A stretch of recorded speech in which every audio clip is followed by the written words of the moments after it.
তোমার মা কোথায় গেছে? মা ছেড়ে গেছে।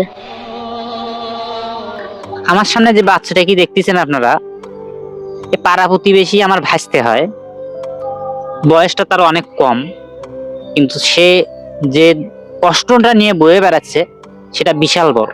আমরা তার মুখ থেকে শুনবো তার জীবনের একটা, এই বয়সে তার কষ্টটা কি। কেমন আছো তুমি?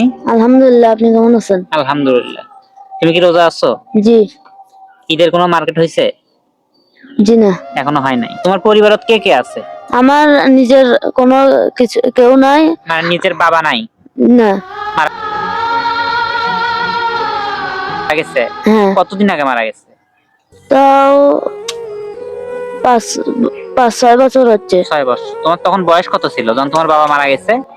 আমার তখন 3-4 বছর এরকম। মানে 3-4 বছর বয়স যখন, তখন তার বাবা মারা গেছে। তোমার মা কোথায় গেছে? মা ছেড়ে গেছে। তার মানে ওর বাবা মারা যাওয়ার পরে, না তোমার বাবা মারা যাওয়ার পরে তোমার মা চলে গেছে, না তোমার মা বাবা যখন বাঁচে ছিল তখন চলে গেছে? বাবা যখন বাঁচে ছিল তখনই চলে গেছে। আচ্ছা, এখানে বিষয় হচ্ছে কি, যখন ওর বাবা বেঁচে ছিল তখন ওর মা ওকে রাখে চলে গেছে, তখন ওর বয়স হচ্ছে 2 বছর। আর তারপরে ওর বাবা মারা গেছে। তারপরে তুমি কার কাছে ছিলে? আমার এই বাবার কাছে লালন পালন হয়েছে। আমার বাবাই সব খরচ দেয়। এখন লেখাপড়ার খরচও তিনিই দেয়।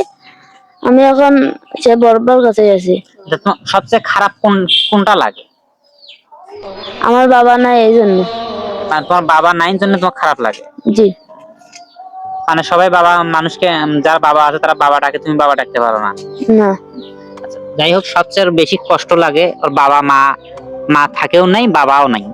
আর ও হচ্ছে ওর জেঠোর মধ্যে থাকে, সেখানে থেকে লেখাপড়া, খাওয়ান, মানে সবকিছু ওর জেঠোর মধ্যে থাকে, ওখান থেকে সবকিছু দিয়ে চলে। যেহেতু এখনো ঈদের ওর কোনো কাপড় চোপড় কেনা হয়নি, তাই আমরা আমাদের পক্ষ থেকে তোমাকে একটা, যেহেতু ওই মাদ্রাসায় লেখাপড়া করে, আমরা এখানে একটা জুব্বার কাপড় আছে, একটা পায়জামার কাপড় আছে, আমরা ওকে দেবো। তুমি এটা হচ্ছে, নাও ধরো, এটা ঈদে বানিয়ে নিবা। এখানে ঠিক আছে। জুব্বার কাপড় আর পায়জামার কাপড় আছে, যেহেতু তুমি মাদ্রাসায় লেখাপড়া করো, এটা বানিয়ে নিয়ে পরবা। পরে আমাকে একদিন জানাবা যে আমি কাকু আমি জুব্বাটা বানাইছি, দেখেন তো কিরকম লাগে। ঠিক আছে। হুম? ঠিক আছে। তুমি কি এটা পেয়ে খুশি হয়েছো? জি। আচ্ছা, তুমি আমাদের জন্য দোয়া করবা, আমরা যেন সবসময় মানবিক কাজগুলো করতে পারি। ঠিক আর আছে। সবসময় আপনারা এই ধরনের ইতিম বাচ্চার মাথার উপরে হাত বুলাবেন। ইতিম বাচ্চা আল্লাহ পছন্দ করে তাদেরকে।